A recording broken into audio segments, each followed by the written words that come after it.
One June morning in 1986, at my farmhouse in Vermont, I stepped from bed as the sun had only just lifted an eyebrow over the green mountains, always a coveted moment in my day, when I lean into beginnings, thinking about the work ahead of me. In this case, a novel about the last days of Tolstoy that had begun to glimmer at the edges of my conscious mind. My wife and children were still asleep, and I couldn't help but look at them fondly. How could I resist these sweet little boys who drove me nuts at times, as children must do, as it's their job? Or a bright, affectionate wife who didn't seem to mind my occasional flights of idiocy, offering a rueful smile at times, sometimes a deep laugh. This bounty felt undeserved, and probably was. With a sense of gratitude, even amazement, I made my way downstairs into the country kitchen, where I brewed a strong cup of Irish breakfast tea for myself before going into my study at the other end of the house. As I often did before settling at the stained trestle table that still anchors my study, I turned on the radio to catch the headlines, tuning into the BBC on a shortwave radio that my old friend and mentor, Alistair Reid, had recently given to me as a gift for my 38th birthday. When the newscaster read the day's top stories, I was stunned to hear that Jorge Luis Borges, the great Argentine writer, who blended fact and fiction in a peerless sequence of narratives that defied all boundaries and set off the boom in Latin American literature, had died in Geneva at the age of 86. He was a man of many stories, the announcer said. As a writer, he explored the most idiosyncratic spaces in the human experience, a lover of labyrinths and mirrors, a shape-shifting writer who could never be defined. Memories surfaced now. I had met Borges when I was a graduate student many years before in Scotland, and traveled with him from St. Andrews to the Highlands and back.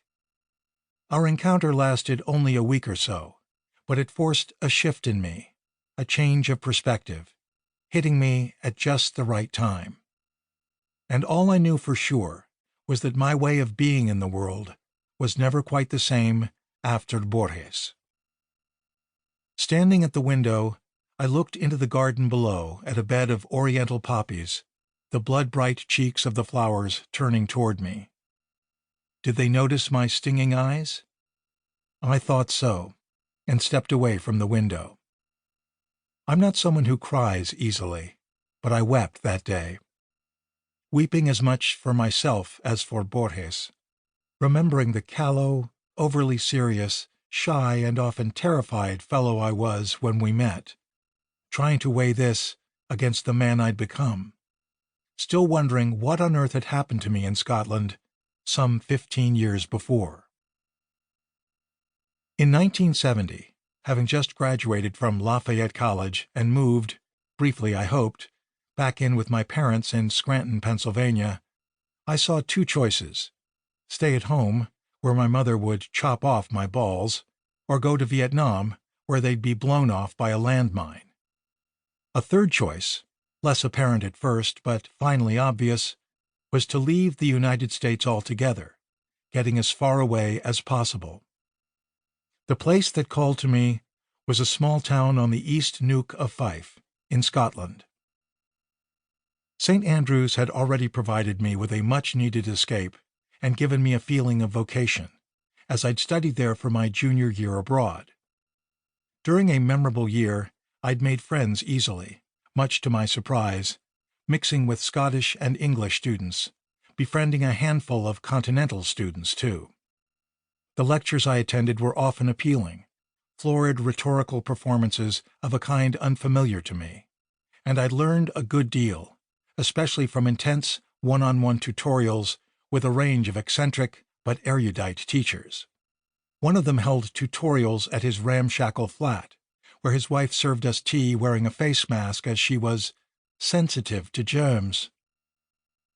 Most important, in Scotland I'd begun to write, recording my daily life in a journal, which I hoped, mentally cribbing a phrase from Robert Lowell, would shimmer with the grace of accuracy.